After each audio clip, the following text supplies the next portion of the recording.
রামকৃষ্ণ বিবেকানন্দ আশ্রমে শারদীয়া দুর্গাপূজার শুভেচ্ছা সবাইকে জানাই। শারদীয়া দুর্গাপূজা ভগবান শ্রী রামকৃষ্ণদেবের শিষ্য স্বামী বিবেকানন্দ বেলুড়মঠে সৃষ্টি করেছিলেন এবং তার কুমারী পূজার মাধ্যম দিয়ে জগৎকে বার্তা দিয়েছিলেন। জগতে যত নারী শক্তি অর্থাৎ আদ্যাশক্তির অংশ বিশ্ব জননী রূপে কুমারী পূজা বেলুড়মঠের এবং আমাদের মঠ মিশনের সব সংস্থায় হয়ে থাকে। আশ্রমে আজকে বাঁশবেড়িয়া শ্রী রামকৃষ্ণ বিবেকানন্দ আশ্রমে সকাল থেকে মহা অষ্টমীর বিশেষ পুজো এবং কুমারী পুজো নরনারায়ণ সেবার মাধ্যম দিয়ে এবং সন্ধ্যায় সঙ্গীতা অনুষ্ঠান আছে এবং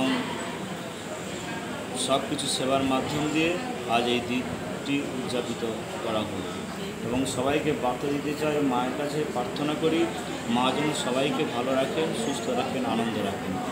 সন্ধে পূজার শুভক্ষণে মায়ের কাছে প্রার্থনা করব আমরা সবাই মিলে। সন্ধ্যা 5:40 বিশুদ্ধ সিদ্ধান্ত অনুযায়ী আমাদের পুজো হবে, সেখানে মায়ের কাছে প্রার্থনা করব মা যেন বিশ্বের সবার কল্যাণ করেন, মঙ্গল করেন, যত অশুভ শক্তি দূরে যেন সরে চলে যায় এই প্রার্থনা করি। সবাই ভালো থাকুন, সুস্থ থাকুন, আমাদের আশ্রমে সবাই আসুন। সকালবেলার পুজোর পরে ভোগ প্রসাদের ব্যবস্থা আছে, আপনারা সবাই এসে প্রসাদ গ্রহণ করুন।